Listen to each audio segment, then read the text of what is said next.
My name is Dan Eberhardt. I'm president of Eberhardt Ag and host of the Growing the Future podcast. So welcome to our live webinar, where the theme today is introducing Farmer Coach, building tomorrow's top producers. We're going to be chatting with the folks behind this new professional development program exclusively for producers. I guess we'll find out if it's going to be Western Canada or all of North America or global. And you can sign up for the newsletter at growingthefuturepodcast.ca and get emails about our new episodes and find all the past episodes there. Please make sure to give us a follow on the social media platforms out there and our YouTube channel. You can check out the recording there. The Eberhardt family companies is online, starting with eberhardtfarms.com. You can learn more about our farming operation in Saskatchewan. We're going to be going out to a field day this week and learning more about all the innovative things we're doing there. Suregrowth.ca to learn more about the precision agronomy consulting services that Terry and his team offer producers. ConvergenceGrowth.com, where they accelerate solutions across food, health, and agriculture, currently helping Precision AI get off the ground with their beautiful 20-foot span aerial applicator drone, which we saw at Ag Emotion last week, which is a piece of art and science that is going to change the face of agriculture. I hope, Kristjan, you ordered one for the farm. It's only $100 deposit till 2024. I'm giving a big pitch here for Precision AI all of a sudden. I don't know why, but salesman to the end. And last but not least, eberhardtagsolutions.ca, where we deliver one-of-a-kind fertility solutions to the future to your farm. Just to introduce my guest today, this individual from early childhood, I can attest, I was there.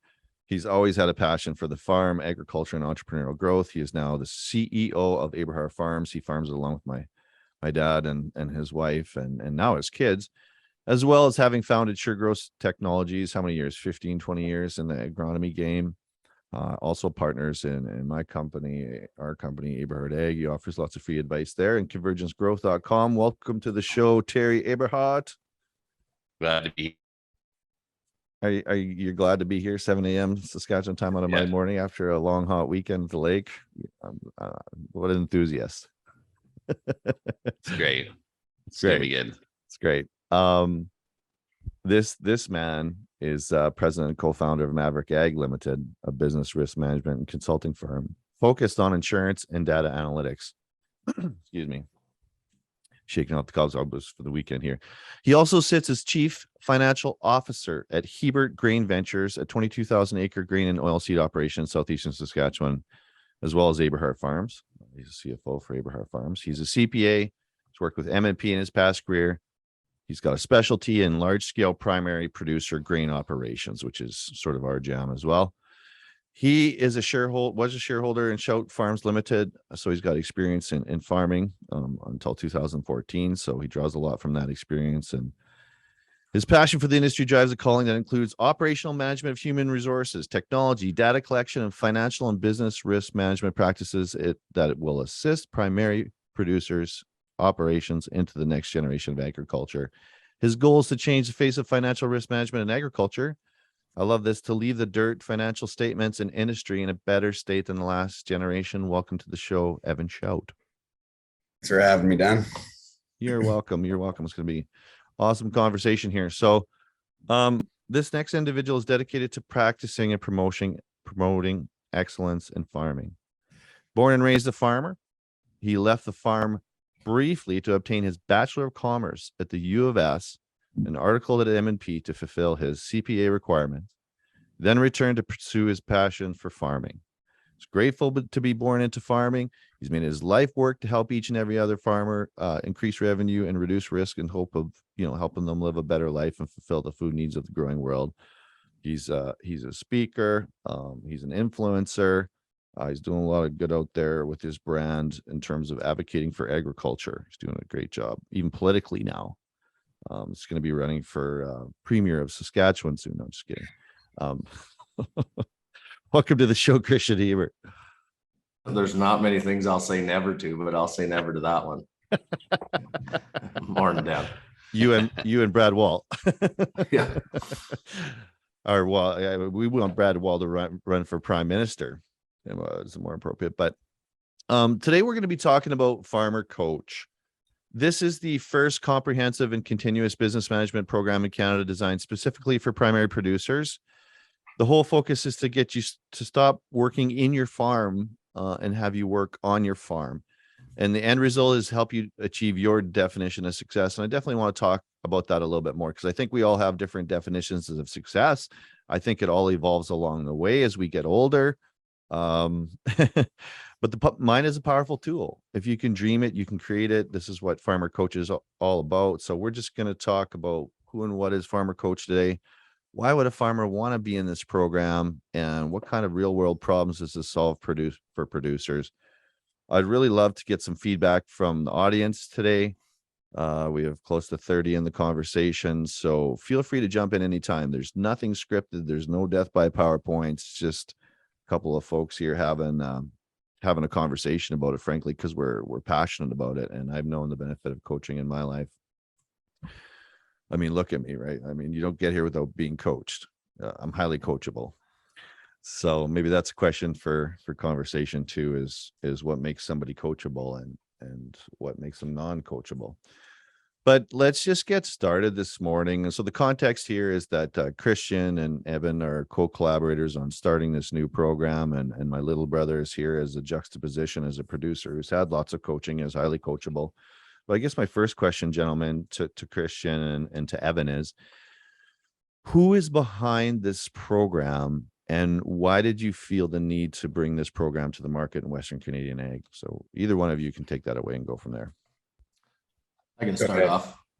Yeah, so I mean, the Hebert group of companies is behind it, but I mean, you're more or less looking at the two people that are more or less behind it. Obviously, we have a large team of people underneath us that are going to do 90% of the work, because especially for me, because as you know, Dan, my follow through's low and my quick start's high. But I think when Evan first joined the team, we started talking about, I've probably been thinking about Farmer Coach for 6 or 7 years. When Evan joined the team is really when we started talking about it a lot more. It took us a couple of years to get our operation set up, maybe the way I'd want the farm to be set up to free up a little bit of my time. And then once again, another year or two to get Maverick set up to, where we wanted it to have the data and everything that Evan wanted in order to help coach these producers. Obviously, you learn from other people, and he's been really deep into it the last 2 to 3 years in Maverick. So I'd say about Evan could give you the exact dates because his Colby will let him do that. But about a year ago, I got the tap from Evan to say it's about time, isn't it? So I headed out to strategic coach, which you and Terry know well, and worked on it for a whole day. Sent Evan and his team 4 or 5 impact filters and a strategic vision circle. And next thing you know, 3 months later, I started getting sent curriculum on what Farmer Coach was going to look like. But it really just stemmed from the fact of, years ago, I went to TPAP, then started strategic coach, and now we've thrown EOS in on the farm. And I think sometimes for some producers, some of those programs are a little daunting to grab onto. For some reason, we feel that farming isn't really a really big business when it is a really big business. And we wanted it to be tailored more to the agriculture realm. And things like some of the working capital and debt service type conversations are just 2 examples of how it's a little bit different than some other small businesses. Also, things like, to be honest, in farming, most people still call it hired man versus employee or teammate, and pension and benefits. So it's really just to bring up that side of agriculture and open up a forum for people to ask questions, for them to have access to templates to at least get started on that type of stuff. Awesome. Evan, do you have anything to add to that, the origin story and the why of starting this program? Yeah, I'd say the only addition I had is that, after spending so many years in public practice, I'd gotten really good at the external part of, let's say, consulting. And then after joining the team in 2019, 3 years later, it's like a clean slate. I learned more in the last 3 years about internal farm management than any consulting, anything I'd done in the past. So kind of the dream behind Farmer Coach was, when we started out, it was the knowledge factor of the external. And then over the last 3 years, curriculum wise, I mean, there's so many internal farm management techniques that the farms I'm doing consulting with, such as Terry and Kristjan and a whole bunch of others, that I think we just need to get out there for the rest. And that's kind of where it started. Was when we do our public speaking, it's all about transparency. We kind of open the book because we find the stories, and that's the best way to tell, successes that I've seen in some of our clients. And this is just an extension of that. Is it's just full transparency, open the book, show show the group of farms that want to be progressive and want to change. And as you said, their definition of success, it's not about just growth, it's about how you run your farm. And we just wanted literally to get it out in front of as many people as we could. And this was the best route we actually came up with. So good. Well, it looks like a great platform and a great team of people. I think you guys are the perfect people to do this in the market. But let's just take our attendees on a little bit of a journey here. Terry, if you could outline a little bit of what you have experienced with these programs, Strategic Coach, EOS, TPAP, extremely briefly, because you are a producer that has been really active in these spheres. But as Kristjan alluded to, it's obviously not tailored to farming. So maybe we'll get that perspective, and then we'll let Kristjan and Evan juxtapose a little bit about what the program is going to be tailored specifically for producers.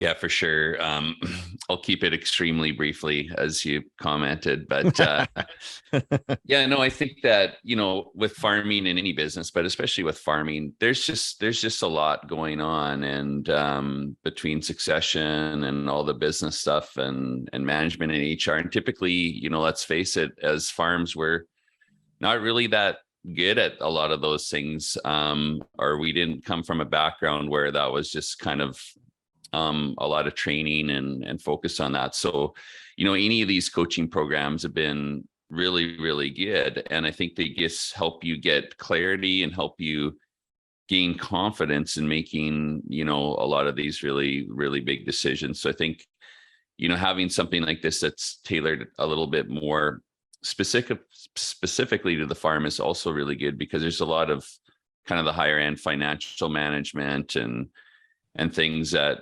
most farms do need a bit of help with, or I know we did anyways. And it's just been great working with Evan and Maverick Ag, and also through these coaching programs. So I think this is going to be really exciting for what I'm getting at, Terry, is when you go to the coaching program, what does that look like for you as a producer? What's involved physically? What do the courses look like?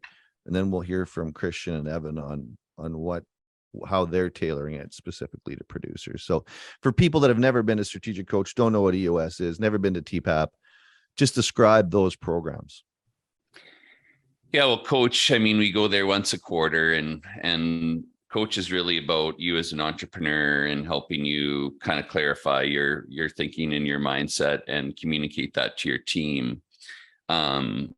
EOS is a bit of a internal communication structure. The entrepreneurial operating system, as it's called, is kind of a management system for communication within your team and structure and accountability.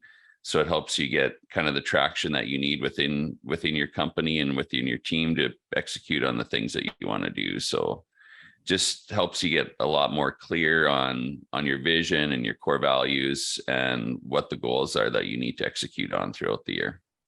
Yeah. So Kristjan and Evan, how are you taking some of these principles and tailoring it down to the farm? What does the program look like? Go ahead. You might as well keep going. Okay. Yeah. So I think we took what I felt was the best of all three of the other programs. So, TPAP's a week-long back-to-back years. To be honest, you come home with 400 pages in a binder, feel overwhelmed, and really have no idea how to implement anything. But at the same time, you think you can take over the world, right? So TPAP's downside is it's a week of crazy high level education and peer group networking slammed into 7 days, 14 hours a day. Strategic Coach is fantastic on a timing time frame. It's quarters. The part we don't like about that is it's quarters, because one or two of them always fall in seeding and harvest. But what I do really like about it is it's implementable, in between quarters, and you come back and you do a check-in. But then EOS takes that to a new level, right? You're checking in weekly on Fridays, and you have important meetings on month-to-month basis, and your annuals and quarters with your team. And it's really all about doing what you say you're going to do. So we kind of took the best of all three of them, right? We took the peer group side of TPAP that I think is invaluable, right? You have at least one evening of networking, because we're going to be a day and a half on trimesters, because that just honestly works better for farms. Have one in March and have one midsummer and have one late fall, that you can work it around your calendar a lot better, but it still has a cadence similar to Strategic Coach. You have your one, type evening of real peer group networking, which kind of reminds me of TPAP. Sometimes you learn more out of the classroom than in the classroom. But then thirdly, it's designed like strategic coach, where it really is coaching. There's templates to help you learn more about yourself, share with others, and get their ideas, because I don't know that there is a bad idea when you have a group of people like this in a room. And then have check-ins, in between the trimesters to say, hey, how are things going? Do you understand that template? Do you need something changed? Are you able to figure out your own working capital calculation? So all we did is kind of took the three parts of all three education groups that we really enjoyed, and then tailored it to specific questions that we get from farmers. And that's all nailed down to, I've been speaking for 15 years, add in Evan and my time at Mars North Penny, and now with Maverick. We have quite a large binder of the most normal questions and requests we get from clients, customers, or even just, all the questions we get after presentations. And a lot of them are, to be honest, they're fairly simple. They just don't know where to look. And so we wanted to create that spot for not only for them to look for these templates and ideas, but to be able to come and get them from other producers, not just from us. We have a template to guide the conversation. And I, when I look at some of the attendees on this webinar, it'll be pretty awesome what they're able to do. Evan, do you have anything to add to that? Yeah, it all kind of fell down to the fact that when we did do our professional speaking, the number one comment we usually got was, it's great to see all this stuff, but where do we start? Right. So when we thought up the education component, it was more or less show them what we're doing, give them that where do we start toolkit or template or whatever they might need to get moving forward, and let them do it themselves. So when we talk about your definition of success, it was literally built around, you tell us what success is for your farm. And over that day and a half, 3 times a year, we're going to break it down into the simplest tools to get you to that definition. So part of it would be coaching, because as Terry and as Kristjan mentioned, we all go to strategic coaching. We get the benefits of the accountability, the goal settings, getting away from the farm for a set point of time, just getting your mind clear. But we also see the education component. Working capital, cash flow, and not just financials, HR. You name it. We've essentially put it down on paper somewhere in the last 3 years working through this. So, it's just a combination of what we felt were the 3 strengths of, these programs, and put it into 3 days. And it's not going to be one of us sitting at the front of the room, just giving you direction. It's essentially, you're going to have to do the work. So anybody that's part of this course and that's expecting just to come and sit, I'm sorry, that's not what this is. It's literally going to be your participation, because some of the ideas we come up with aren't going to be from us. It's going to be from the other 20 or 25 guys sitting in that room and just discussing the topics. Because what I found with strategic coaches, I can come prepared. 5 minutes in, I'm already taking notes from other ideas from other people. It's not about just what I can come up with. It's about what the group can come up with. I love it. So let's drill down and give the audience a little bit of a picture here. Let's paint a picture. And I'm going to do it through a little bit of storytelling, Terry, through your history working with strategic coach, because I know when you started, it was really hard to get away from the farm. But these were concepts that you were exposed to prior to by Rob Sake, who had come back with all these templates, and you guys did these exercises. But just share with the audience a little bit about how you actually interact and learn and come to your own discovery and your own eureka moments through this process of interacting with other people. And you should relate to how Dad started out in that process, looking at those filters and those forms, and where you guys ended up. And maybe then Kristjan and Evan can touch on that, and the audience might get a feel for what it is actually involved to do some of these exercises to gain the value from them. Yeah, I think the big thing here is kind of, as Kristjan had alluded to, is that peer group too. It kind of holds you accountable. And when you can, I think one of the bigger things for me going through these is realizing that, kind of in business and life, like everyone has the same problems, whether it's farming or some other type of business, right? So you kind of begin to realize that is actually somewhat normal, even though most times it doesn't feel normal. And it's also like anything else, it takes time and practice and commitment. It seems really hard to leave your business in the middle of a busy season, but part of that process is learning how to have the structure and realizing that, the world doesn't actually stop when you leave or you go away. And And sometimes when the shit hits the fan, when, so to speak, when you do go away, it kind of, it highlights the things that maybe you need to work on within communication or structure within your business. But it does remind me of a story. I remember when we first started doing kind of annual planning sessions with the farm, and Rob was facilitating that.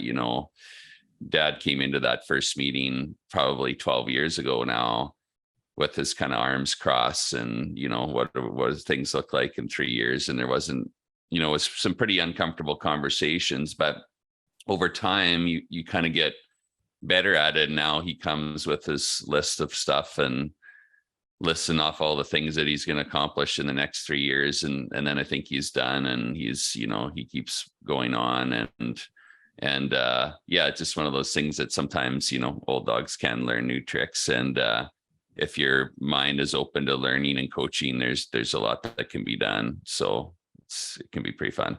Yeah. So Kristjan and Evan, what is so powerful for people that haven't experienced it about getting in a room with a bunch of people, talking about a concept, sitting and writing alone for a number of minutes, sharing it with the partner, then sharing it with the group. And then you come away with something that you want to make a fundamental change. For anybody who hasn't experienced that, can you guys describe that and how you're going to incorporate that into the program? Well, I think the joy of it is, right, is if you're the leader of the organization, which the majority of people in Farmer Coach are going to be, or they're the people being groomed to be the leader, which in both those positions, it can be one of the more lonelier ones on the planet, because you got nobody to talk to about things. And lots of times we don't want to talk to our team members about ideas before they're real, because we might change them 3 or 4 times and really, affect expectations. So in a safe environment, something like Farmer Coach or Strategic Coach, you can have your idea that is 80% of the way there, and you can build it out and work through the templates and get it to a point that you're ready to discuss it with a group of 3 or 4 other entrepreneurs, and magically 10 minutes later, 3 or 4 things you hadn't thought of, and the holes that needed to be poked are poked. So by the time you do implement these ideas with your team, they're 95 to 97% complete, which is a lot more smooth communication and process than if you just randomly, willy-nilly throw ideas at your team and then change them every 24 hours. Our teams are around us and they don't mind change, but we got to have some process and some expectation setting and proper communication in order for them to execute in their positions, which, everybody comes to work wanting to do a good job and do the best that they can. And we found, as we review kind of what we call mistakes, we try to break them down into process or people orientated, and 99% of them are process, and 99% of that tend to fall back on me and the management team for piss poorly communicating the expectation of the result we wanted. So that's where having ideas more refined and the expectations clearly set and being able to communicate them to your team are really important. And Farmer Coach will be a safe environment in order to take those ideas from 80 to 95% and learn from other people's mistakes. Let's be honest. Like, I don't know what Harvard is a year, but I'll guarantee I pay the education 2 or 3 times in screw ups I make on my farm. And so now you're just going to surround yourself with 5 or 6 other people in your group and, 20 people in your class that are doing that same education process as you. Yeah, I was just reflecting as you're talking about how much cheaper it is to make mistakes in the boardroom, really, and discuss them before you try and implement them in the real world, with all the money that's involved with agriculture and all the dynamics of working with people. So I see that you have a number of different tiers to the program, or different levels. Who is the program actually for? So I'd say when we first set it up, we wanted it almost to be expansive across the industry. So we didn't want to limit those that wanted to partake in it. So from us, and again, going back to your definition of success, whether you're a 3,000, a 10,000, a 20,000, the size doesn't matter. It's the mindset, it's the progressiveness. It's if you want to change, or if you want to get better at your business. That was kind of our set mission. So what we did is, when we set it up so we have a tier 1, which literally is open to anybody that wants to partake and anybody that has the mindset to jump in. We have a tier 2 that the plan is to launch probably next year, and it's going to be by application only, but it's literally that next step up. It's bringing in the really top end speakers. It's having our advisor group. It's essentially setting up a group of farms that really want to 10x their business, go to that next level, right? Not to say that the tier 1 isn't, but the tier one's a starting stone. For most that haven't taken coach, it's really hard to get the mindset shift to that extent. And I mean, that was my biggest part when I started coaches. I'd been an employee for 15, 20 years. So that shift from employee to entrepreneur for me was really hard. And I'm not a quick start. So I mean, my Colby's exact opposite of these two. And for me, it was more or less getting the mindset of, leverage, of running the company, of being able to let go. Cause I'm the implementer. I'm the one that always gets down into the dirt, and it's uncomfortable when you have to get out of that. So for me, that's where coach took me. The other one we did is we did a professional development one. And this was more in 2019. I went down to the US and I went to a train the trainer program with Dick Whitman, who's an instructor at TPAP. And it was probably one of the most eye-opening courses I've taken, just from an internal farm management standpoint of governance and business and how he runs his farm and who his CEO is. And that kind of got the wheels in motion when we started Farmer Coach, is that we did want to also not just provide to producers, but to provide to consultants, because there's lots of consultants that haven't taken these programs or seen internal boots on the ground farm management. I mean, it's even for me, 20 years or 15 years at MNP, I'd seen a lot of files. I hadn't seen a lot of internal management. So for me, that professional development, that next step was being transparent with just not only the producer, but the industry on this is what success looks like on some farms and the tools and how to get there so that they can do a better job. Because if we can help as many producers as possible, whether it's through Farmer Coach or whether it's through other consultants, we're just making the industry better. And in today's geopolitical and everything we're seeing right now, I think that's our main goal, is just making the industry stronger. So I know you guys haven't started the program yet, but if you could predict, you must have some feel for this. What do you think will be some of the top things that you guys are going to address and you'll hear producers saying as their top takeaways when they come out of the program? For me, honestly, we've gone through, and when we jotted our list down of topics that we wanted to cover throughout the first few years, we ended up with 9 or 10 years of stuff. And I'm not kidding. It just kept going and going. But the main topics, I think, we're seeing labor as being probably one of the biggest, and it's also one of the strengths of a lot of the farms I do consulting with. So that one I'm excited for, because I think it's one that agriculture hasn't touched on. Kristjan mentioned it in the intro, it's just something that we've never had to learn as farmers. So I think it's a bit of an eye opener for a lot. And the financial side, as a public accountant, yeah, I've touched on a lot of them, but we've never gone into the solution side as much as we do in Farmer Coaches. It's not just about identifying the problem. It's about helping them actually come up with viable solutions to start working towards fixing it. It's really easy to identify problems. It's really hard to come up with solutions on the go, real time, a whole bunch of different independent farms. So those are the ones I'm excited most for, is just the solution part, as well as HR, succession. You name it, we're going to touch on it. What do you think, Kristjan?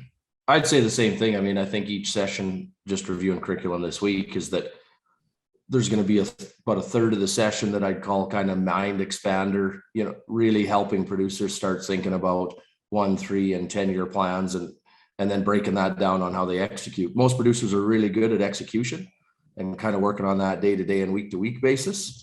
They don't really feel they have any time to set a 3 or a 10-year goal and then start figuring out how they're going to walk towards it. So, that mind expander part is going to be 20 to 30% of each session. Then, as Evan said, I'll use the financial side as an example. There'll be 1 or 2 key financial metrics that there'll be templates on, and really walking through how you're going to calculate them. And we like something as simple as a red light, yellow light, green light on where the number comes out and how you fall. But then the last part is working, with your coach and the rest of your peers on solutions to go from where you are to where you need to be. So, if your working capital's in a red light, that's something we got to fix pretty quickly. But there's a number of ways on how to get there, and other producers will have ideas too. So that when you leave the session, you're gonna have a pretty good idea of where you want to be in at least 3 years, hopefully in 10 years. You're gonna have learned a new financial concept, or at least the real meaning of one that you've heard before. Have a template to at least calculate it yourself, and hopefully have 2 to 3 ideas on how you can improve that on your own operation to take home and work on for that trimester. Awesome. Well, that sounds really exciting. I'd love to hear from the audience. If you guys have any questions, love to hear from you. You can put it in the chat or raise your hand and join the conversation. One of the more interesting aspects of this to me is just the culture around agriculture. And I think of it as, coming out and saying, well, we're going to coach farmers. And some of the, inherent subconscious response might be, for example, well, I learned how to cultivate straight at 10 years old. Like, do I really need a coach here? Or what is coaching about? How do you guys anticipate overcoming some of that resistance to, being coached given our culture? Because it's not inherent in our culture to go out and say, coach me, teach me. What do you guys see in agriculture in that regard in terms of culture and coaching? Yeah, I got a couple points on that. I mean, we talk lots that fierce independence is probably our number one, positive in agriculture. It's how we get through years where you get 18 inches of snow and 20 inches of rain in the 45 days you're supposed to be seeding. That was 2022 for us. But it's also our biggest negative because agriculture is not good at sharing, right? It's not really good at communicating, hence our lack of succession plans in a lot of cases. And it's also why we have probably one of the, larger mental health issues in most industries is because farmers tend to just bottle it up and go to work this next day and hopefully it goes away. And eventually you'll catch up. But, if the hole gets too deep, it's really hard to catch up. Whether that's a financial hole or that's just I can't get anybody hired, so I can't even make my kids' hockey game hole.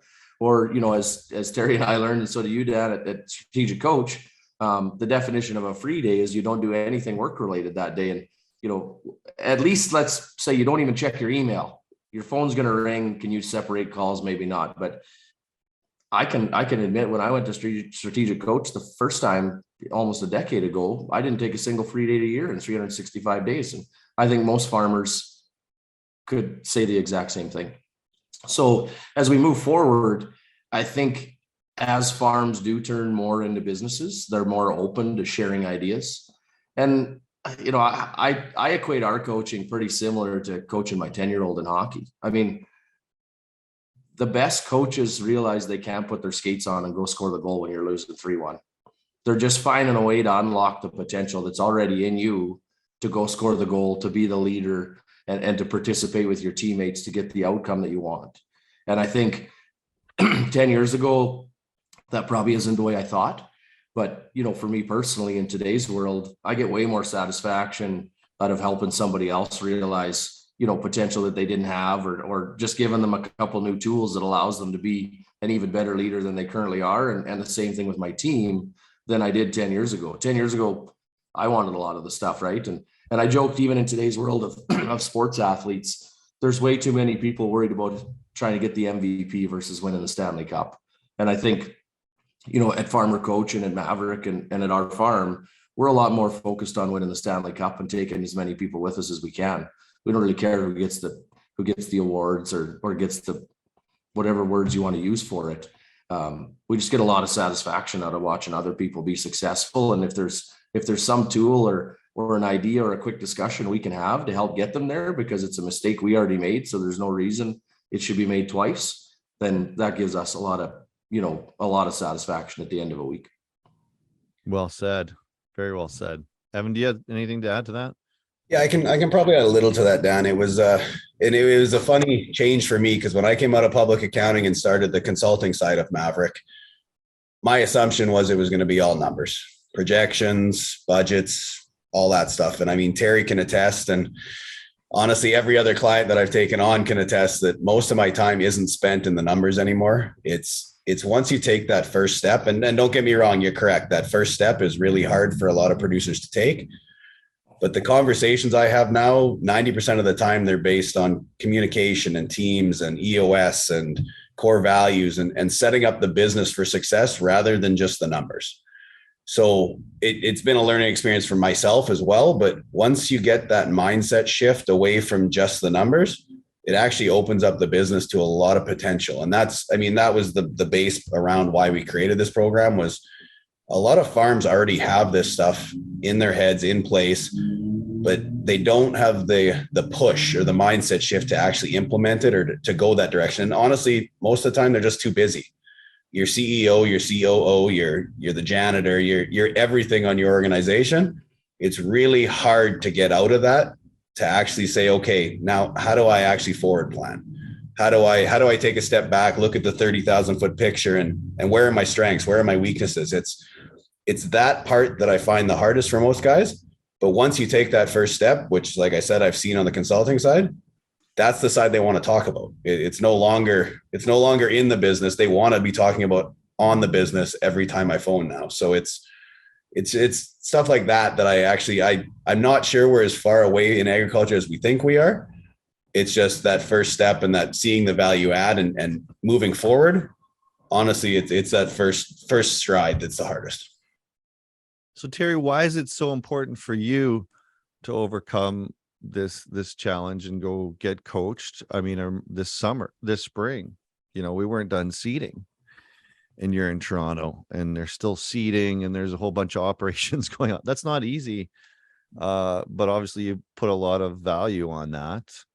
Why is it important to you, and how do you deal with that?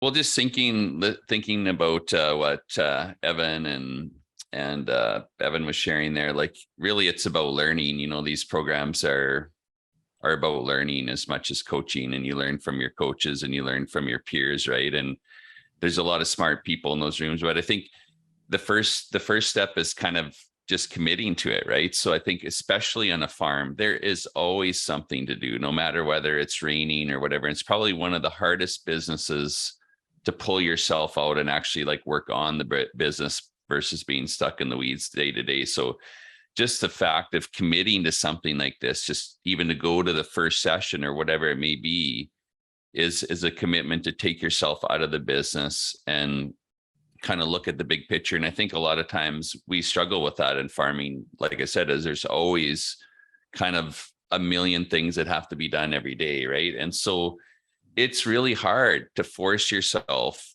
to step away from the business, right? Or even when you build a schedule on the farm and you're taking a day off and everyone else is working, right? Because that's your day off on the schedule. But, you realize that you have to take time to step away and look at the big picture, because, farming is a multi-year business, right? And you have to be thinking about what's coming down the pipe and what's coming in the fall or in 3 years from now as well. And so that's one of the big things there. That's really important. And then for me, it's the learning part. I mean, networking with all these different people, you're going to learn as much from the other people in the room, because everyone has solved, like in business, we're all trying to solve the same problems and we've all found solutions for different problems. And so for me, it's part of accelerating that goal or where you want to go, because you can learn if you can pick a bunch of pieces from 2 or 3 other people that have done it maybe a little bit different or solve that problem.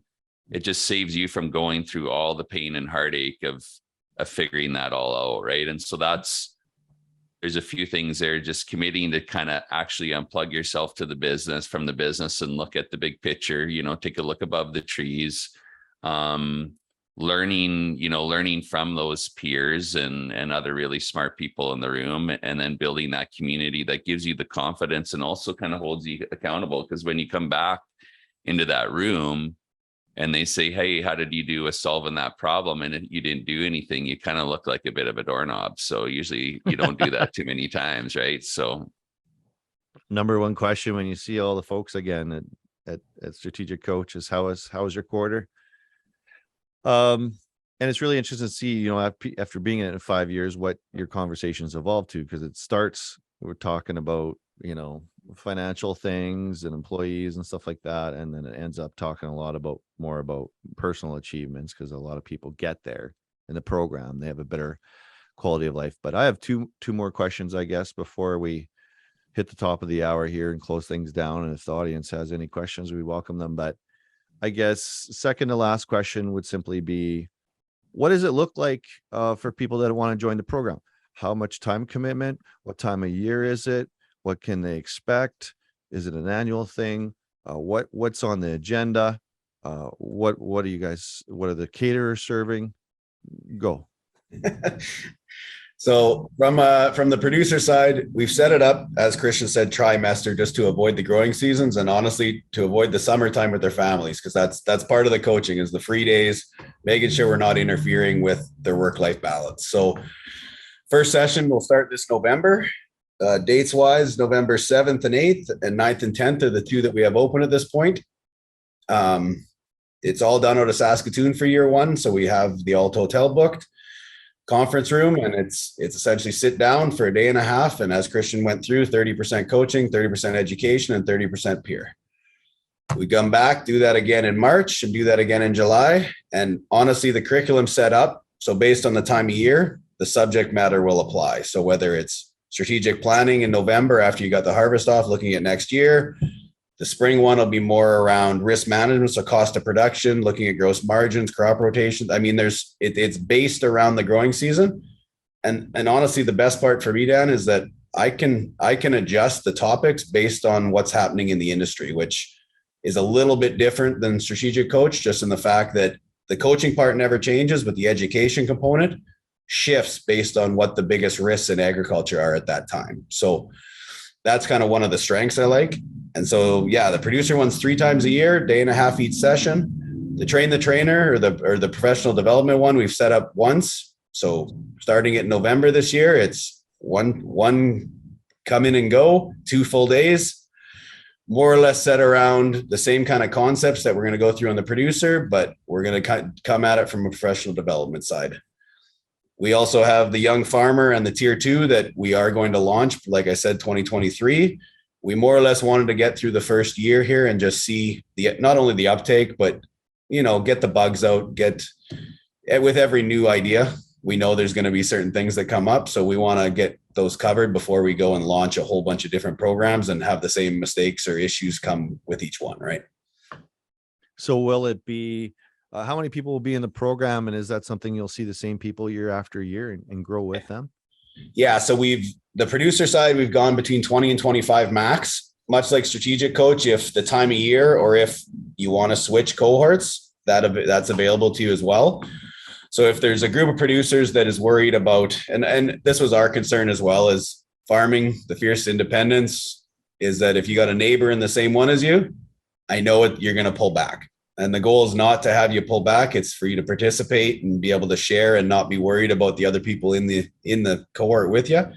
So we've got the ability to shift cohorts based on who's in it and who you want to be in. So yeah, 20 to 25 maximum. The professional development one, we're going to push to 30, because I think over 2 days, having 30 consultants in the room is easier to wrangle than having 30 producers in the room. So that's kind of the setup on people. Heather Watson was asking if all the training was taking place somewhere in Saskatchewan. I assume that she wants you guys to come out east. To tell you the truth, Dad, we've had enough interest from down in the States for these first couple. Sure. That's not out of our option. I mean, obviously, it's not something we want to say we're launching today, but we actually had a lot of U.S. interest, which surprised me. Kristjan wasn't as surprised that I was, but. So we've got 3 or 4 already signed up coming up to Saskatoon out of the US. So, I mean, that was one of the other decisions we made. We were looking at leasing space here for a building, and we decided that we'd keep it open so that if there was travel involved, I mean, you give me enough producers in one area, it's not something that we're going to rule out, right? So for a year. It'd be interesting to hear Terry's feedback on this too, though, Dan, because it's one thing I'm struggling with personally is one, the farmer side of me says, sure, let's have one in Saskatoon, let's have one in Guelph, and let's have one in Minneapolis. And maybe in the future, we will do that. Right now, it's in Saskatoon, it has a good international airport, but the one downside of traveling to where all the producers are is you lose the intermixing of significantly different operations, right? If there's one in Guelph, the majority of the Eastern operations are going to go there instead of coming to Saskatoon. Same if we put one in the US. And I see there being a lot of benefits to an operation out of the I-States being beside an operation from Davidson, being beside a corn and bean farmer from Southern Ontario.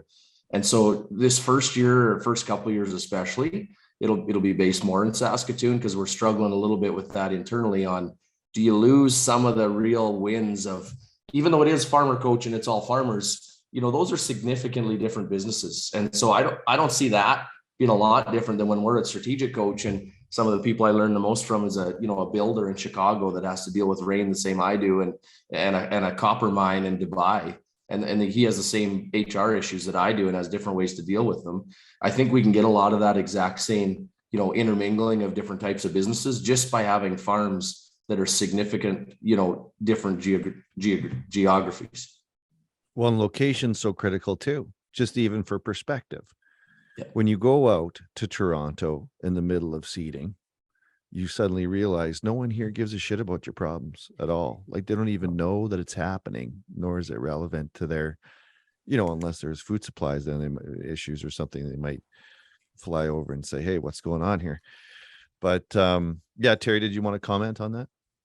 Yeah, I kind of agree with Kristjan. I mean, I think, the more kind of diversity in business and experiences, the more there is to learn, right? But then you're always balancing too. Like, I mean, that's one of the things I like about coaches going farther away and a different mix of businesses, but then it's also, balancing that time commitment and, some people, yeah, I think there's that mindset. I think the interesting part of this program is, there's always that mindset that people don't understand agriculture, even though at the end of the day, business is business. And relatively speaking, the problems are the same, just they're, structured in a different way. But at the end of the day, yeah, just different.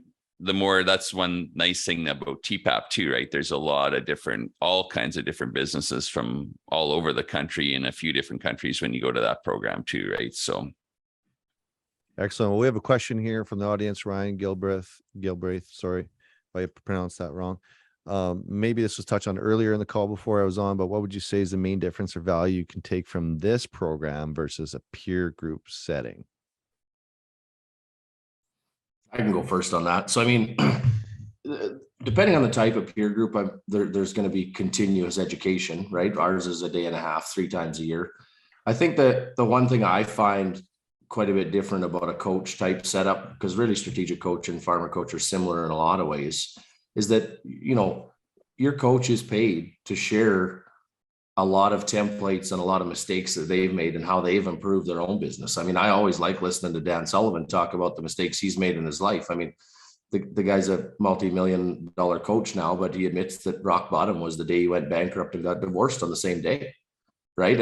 And so having, to be honest, your coach go through stuff at the front of the room of the mistakes they've made and how they got through hard times and how they're celebrating successes, I really find draws out way more conversation from the entrepreneurs in the room and makes it a safe place to be, right? It's the same reason we have coaches in sports versus just throwing a hockey team out there. The coach can't put their skates on and go score goals, but really allowing each person to develop in their position and kind of creating a team culture makes winning teams. And that's what we see out of coaching versus, the peer groups that I've participated in. I've learned lots from them.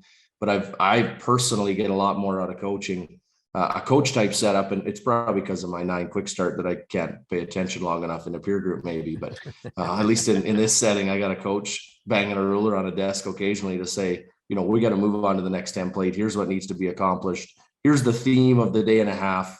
Here's the expectations that we're going to come out with at the end. But at the same time, I seem to still get all the wins that I was getting out of a peer group, which is the sharing of immense amount of knowledge from peers and the problems they've solved and the solutions they're looking for a bit of help on.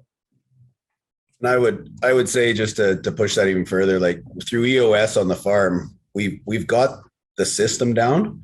We could probably self-implement EOS for ourselves over the next years, but we still once a year go into Calgary. We have the implementer at the front of the room because he drives conversation and he drives stuff that we're not going to think about. And I mean, it's the same as Kristjan mentioned. You get off on tangents and then all of a sudden you got 2 hours down a road that hasn't actually pushed us forward.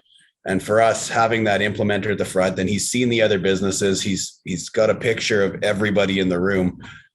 It is almost priceless just to get his opinion on stuff. And even if he's not, ours isn't even an agriculture guy, but he knows how to guide the room and they know how to keep the conversation moving in a progressive manner. And to me, that's the benefit, I think, over peer groups. And again, I love peer groups. We're part of peer groups. I'm not saying this is a replacement for a peer group. I'm just saying this is a totally different system through the coaching and mediating and everything else. And I think it's something you really have to experience to understand the value of. And coaching will really push you to find the answers in yourself, which can be frustrating at times because sometimes we just want somebody else to tell us, what is the answer? What should I do? And then they'll say, well, what do you think you should do? But at least you get a chance to verbalize it. And through that process, you come up with a lot of your own solutions. So thanks a lot for the questions and the participation. And feel free. I'm going to ask one more question. So if somebody else has something that occurs to them that they want to get in there, we'll totally honor that. But it'll also be nice to wrap it up in 8 minutes here to the top of the hour and keep it within an hour. So my last question then, technically, unless we have any other questions from the audience, of course, is at the beginning there, and this comes from your copy. So this is obviously something that you guys have in mind. You alluded a little bit to one's definition of success. And I think that in agriculture, we all start out with a certain kind of metrics. Maybe it's, I want to have X amount of acres or X amount of head or be worth X amount of dollars, or I want to have the X9 or whatever that you would think is a metric of our worth and success. I think, unfortunately, for a lot of folks, if you actually get there, but you're bankrupt in other areas of life, maybe fitness, health, relationships, experiences, the stuff that, you're going to think about on your deathbed. I'd be really interested to know what your guys's definition of success is, each one of you. And then, but in the context of maybe before and after coaching, that, coaching maybe give you the confidence and permission to have different dreams about what success means to you. So maybe we'll go Evan, Terry, and then Kristjan in terms of how do you define success? How is it different after coaching? And what do you hope that people will find success in the course with, just to wrap things up? So I'd say my definition of success has definitely shifted. I want just to start with that. You asked me 5 years ago, my definition of success was the corporate ladder. I was in public accounting for 15 years. The goal was to make partner, move up the ladder, get the respect, get the recognition. And that shifted significantly when I took the job offer from Kristjan and started doing coach. Once I got to coach, it was, yes, I still want to move up, but it's how can I bring my team members with me?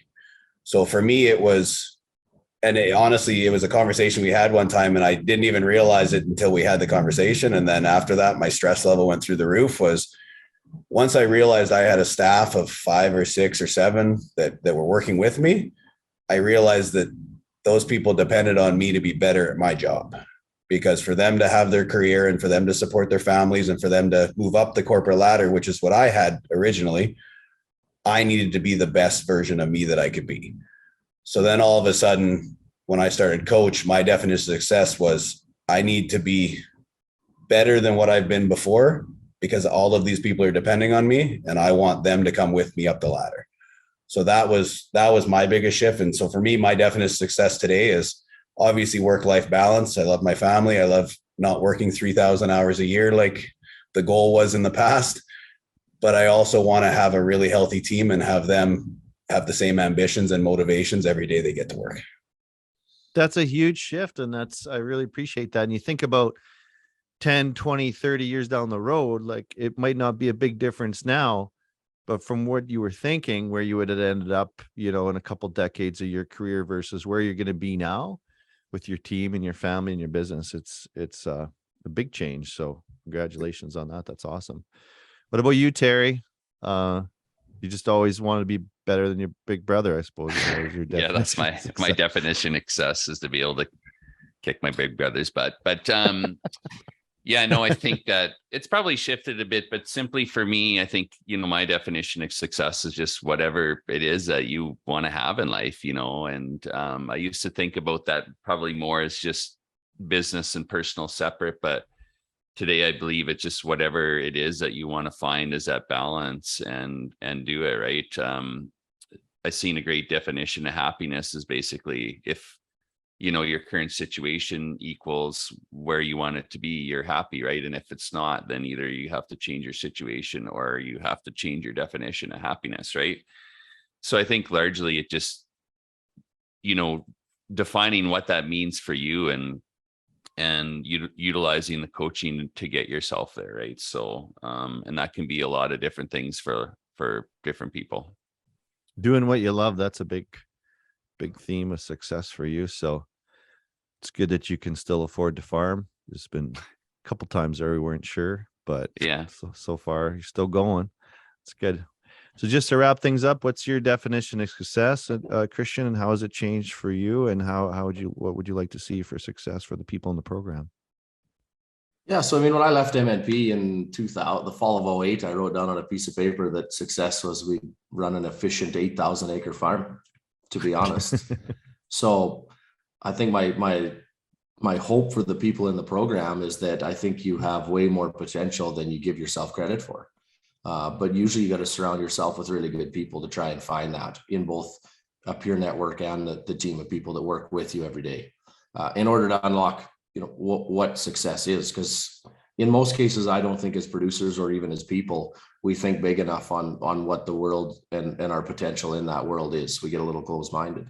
So, I mean, we're gonna crop where we did crop close to 4 times that in today's world and have a couple other companies. So I tell 3 little stories or sayings that I use for success. So the one is the one you talked about at Evan at the start. It kind of hangs in my office, is that, we believe we've been a successful operation if we leave our land, our financial statements, our industry and our community in a better state generation after generation. That's kind of the overreaching one for the farm and for the team to really watch. And obviously our team members are part of that community. So we want them to be leaders in the community and have more success each generation. No different than that's why they vote now on every expansion. It's not just Kristjan voting, the whole team votes. And would I veto the odd one if I really disagreed? Maybe, but I've never had to. They've maybe vetoed me a couple times. Secondly, in your personal life, and this is the part I struggled with early on. I mean, we got married when we were 20 and we were flat broke. Both of us. I had to sell my car to pay for our third of the wedding. And my wife had been working for a year before me. So her net worth was significantly higher than mine. But, I kind of say in your personal relationship, they add up to 100%, obviously, but to get to that 100, somebody has to be in charge of making sure, or the couple has to be making sure that you have enough money to live the life you want to live. But the part that we forget about sometimes is somebody really needs to be in charge of making sure you have a life worth living. And we forget about that second part. I think a lot of us between the ages of, let's call it 20 and 35, we get so focused on making sure we have enough money to live the life we want that we don't spend enough time creating a life that's worth living. And so figuring that part out in your own personal relationships, I think, is pretty important. And in no way can we coach you to do this perfectly, because we could probably bring our wives to talk about it and it would ruin the theory, but we're trying hard, right? And I think lastly, I've got a saying that I use lots now is that, my job as the leader is, personally, I want to give my kids the opportunity to go to Harvard. And I just use Harvard because it's well known, but to whatever school they want to. So I say I want to give my kids the opportunity to go to Harvard. But, as the leader of a business, I want to see move on through the generations. That means it's my job to create a business that's neat enough. And Evan made fun of me for using the word cool the other day, cool enough that when they get the job offer from Facebook and Goldman Sachs, that the Hebert Grain Ventures job offers is at least on the table. If they decide they don't want it, that's no problem. But if I haven't created an operation that's vibrant enough that they see a successful future in, I haven't done my job. So, those are kind of 3 little stories I'd use around success, and that really we just want people to leave Farmer Coach with their eyes wide open and maybe their hair flat back, and that, geez, I could probably accomplish more than I thought I could, as long as I surround myself with really good people and I'm on the same page with my spouse on where we want to be in 10, 20, 30, 40 years. Well, that's a great segue to a question that Heather had. What do you guys think about, spouses attending, business partners, parents, next generation taking tier 1 together, or is this more or less a solo journey? So I would say, based on the sign up so far, we've had all those. So I've got spouses, I've got the next generation. I've actually got a 19-year-old with his father. So it's built around that. Now, that's not to say that the solo isn't going to work. It's just if that's part of your management group, and as Kristjan said off the start, we also have non-ownership. So we've got the next level of management on farms taking the course, because maybe the ownership sees them as the ones that need to get to that next step, right? So it's I have them all already. So to tell you that it's not, I'd be lying. So I think there's a definite benefit, especially if both of you are running the business together. What a great opportunity too, to have, like you say, a safe framework that, husband, wife, or father and son, or business partner can come in and have a check-in and talk about some of those hard things before you hit the wall on them. It's like, oh, my expectation was this. Oh, really? Well, I thought this. Well, I tend to be more right than you, so you should probably see my point, etc. You can extrapolate from there. I think we alluded to it. Go ahead. Any other comments? I was going to say, I've been part of enough meetings where you discuss a 10-year plan with spouses, and all of a sudden the 10-year plan is not the same. Oh man. Well, 70% of the time, other people don't know what's in your head, and that's their fault. They should know what's in your head. They need to remember too, right? Is that, I mean, and you guys know this from coach, if a spouse comes or a daughter or son comes, you need, these people can make the decision where they should sit right beside each other. So they're in a lot of the same groups together discussing, or are they going to sit on opposite sides of the room, participate in different groups, and then have their debrief at the end of the day of what they learned separately, but they can still be at the exact same coaching session, right? There's a lot of nuances you can play just within the day, even if you're at the same session or in different groups. Terry and I experience that all the time at coach, and we generally don't sit together, but we generally have an opportunity within that space to confer and talk a little bit about the business.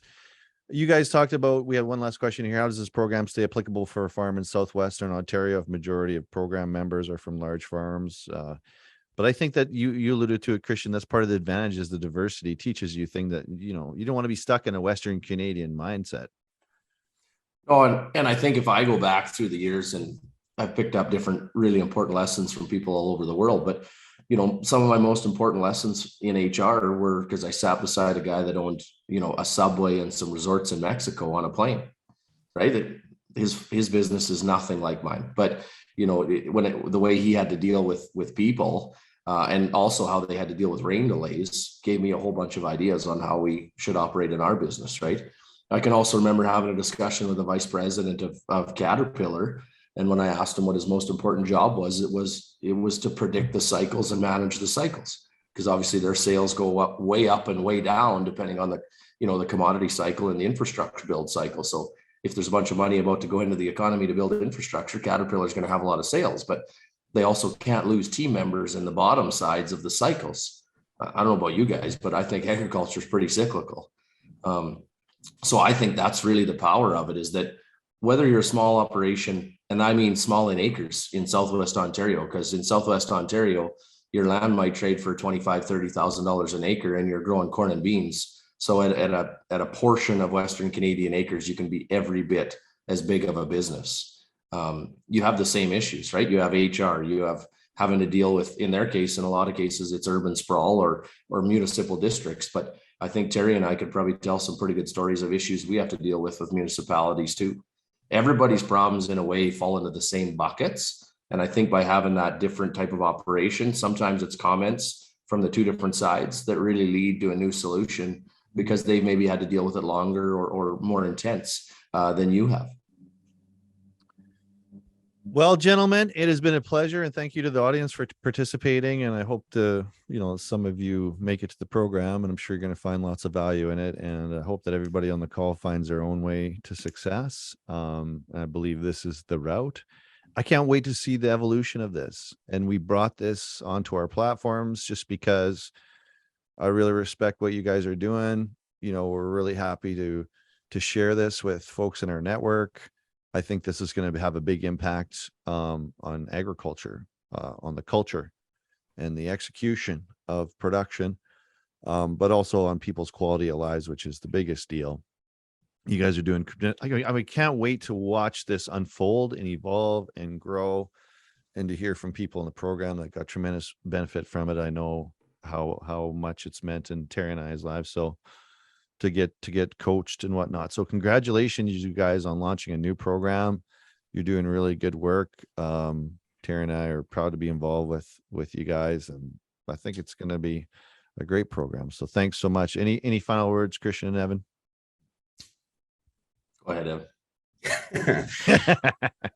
No, I just like to say thanks, Dan. I mean, you and I originally spoke of this on our last podcast, and we got quite a bit of traction through that just from mentioning it coming. So I think from the industry and based on the producers we've talked to about it, I hope the uptake is as good as it sounds, because honestly, it's our way of giving back to the industry in our eyes, and that was our main concern, was that to give as many people the ability to take coach and to see what it's about, because it's not something that everybody jumps into. And yeah. And I think, my last parting comments would be, the joy of coach is that we can adjust it on the fly to what people want more of, right? So as Evan said, we probably have 5, 6, 7, maybe 10 years of content already. But what we're looking forward to is, as the questions come in and discussions start, there might be an area of farm business that a large group of people are struggling with and want to have solutions brought forward by either the coach or the peer group. And so we can change curriculum order, we can change on the fly throughout the day of dealing with really normal day-to-day problems that they're feeling right now. And I think that's the exciting part, is just allowing this group of people and anybody that has an open enough mind to really focus on unlocking their true potential and solving problems at an expedited speed. Love it. Terry, do you got any final words here before we go? I think it's great stuff. And for those that want to continue to move forward and learn and grow, this is going to be a great opportunity. So I'm just glad to be on the call. Thanks, everybody. Have a great day. Great way to start off the Monday with a little bit of motivation. But how does people get signed up or find out more about the program, Evan? Farmercoach.ca. So the website's totally set up for registration purposes, as well as any questions you might have. Just link in there and add your comments, and we'll be back to you as fast as we can. Love it. Thanks so much, everybody. Have a great week. Thank you to the audience. We'll talk to you soon, everybody. Have a great week. Thanks, Dan. Bye for now. Yeah.